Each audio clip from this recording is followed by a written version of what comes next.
Hi guys, welcome back to my channel 10OT Vlog. Andito tayo ngayon sa AMSEC Training Center kung saan nag-aaral tayo ng CCTV operator.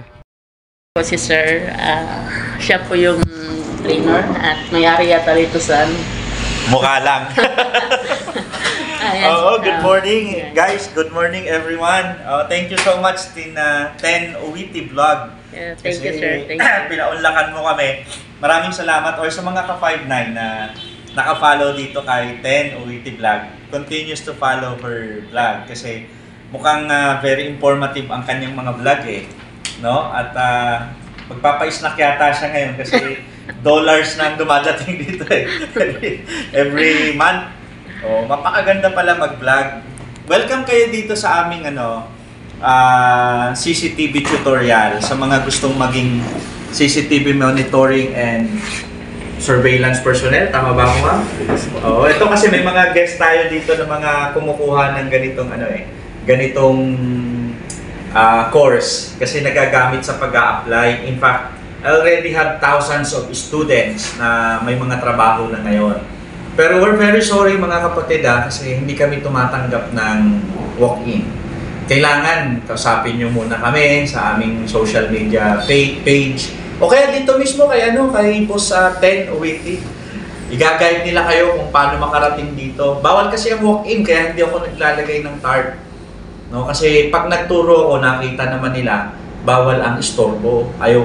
No, we have here from Negros, Negros ka ba?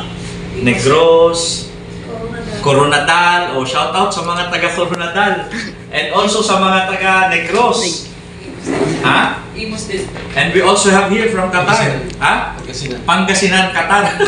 Ano ba? You work in Qatar. Pero Pangasinan ka ngayon. CCTV natin in Qatar. And Caloocan City. Bye-bye Leyte ka, no? Opo. Bye-bye Leyte. Halo-halo. And I am also from Bicol. Halo-halo tayo dito. So napakaganda po ng ating course na ito kasi kahit mag-isa ka nandito pumunta, tuturuan ka namin. And I promise you and I assure you na pagkatapos mong makuha ang course na ito, marunong ka talaga. Kahit saan ka pumunta, halimbawa, gusto mo mga ibang bansa, pwede.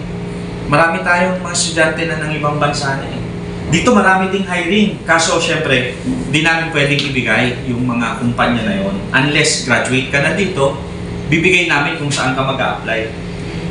Yun ang advantage natin dito sa Appin for Modern Security Skills Enhancement Center. Yan. Thank you so much once again kay Miss 10OT Vlog. No? Maraming salamat po sa pagpapaunlak. See you guys! Thank you, sir. Thank you so much, sir. So, yan guys, abangan na lang natin mga ka-59. Yung nagkaka-interest dyan mag-CCTV operator. Ito, hanapin nyo lang itong office ni sir dito. So, sir, maraming salamat po sa iyo. At syempre, isama natin to sila. Sila yung kasama natin ngayon na nagtitraining. Hi, Brad. Hi. Hi, bro. Kumusta? Ito rin syempre ang isang kasama natin. Ayan. Ayan. Siya kasi yung nag-guide sa atin paano marating natin yung office nila. So, thank you so much, ma'am. Thank you. Sir, thank you so much and God bless. Yan guys, dito nagtatapos ang ating vlog. Huwag niyong kalimutan i-like and subscribe ang ating YouTube channel, 10OT Vlog. At syempre, pakishare na rin guys para ang sino man gustong matuto sa CCTV or sino magkaroon ng CCTV operator certificate. Ayun lang naman ang kailangan. Huwag nyo kalimutan i-forward ito sa kanila para at least magkaroon din sila ng experience o certificate ng CCTV operator. Kahit marunong na tayo, kung wala tayong CCTV certificate, 50-50 tayo matatanggap sa ating ma-applyan na trabaho. So yun lamang guys, maraming salamat once again sa inyong lahat. God bless you all. Bye!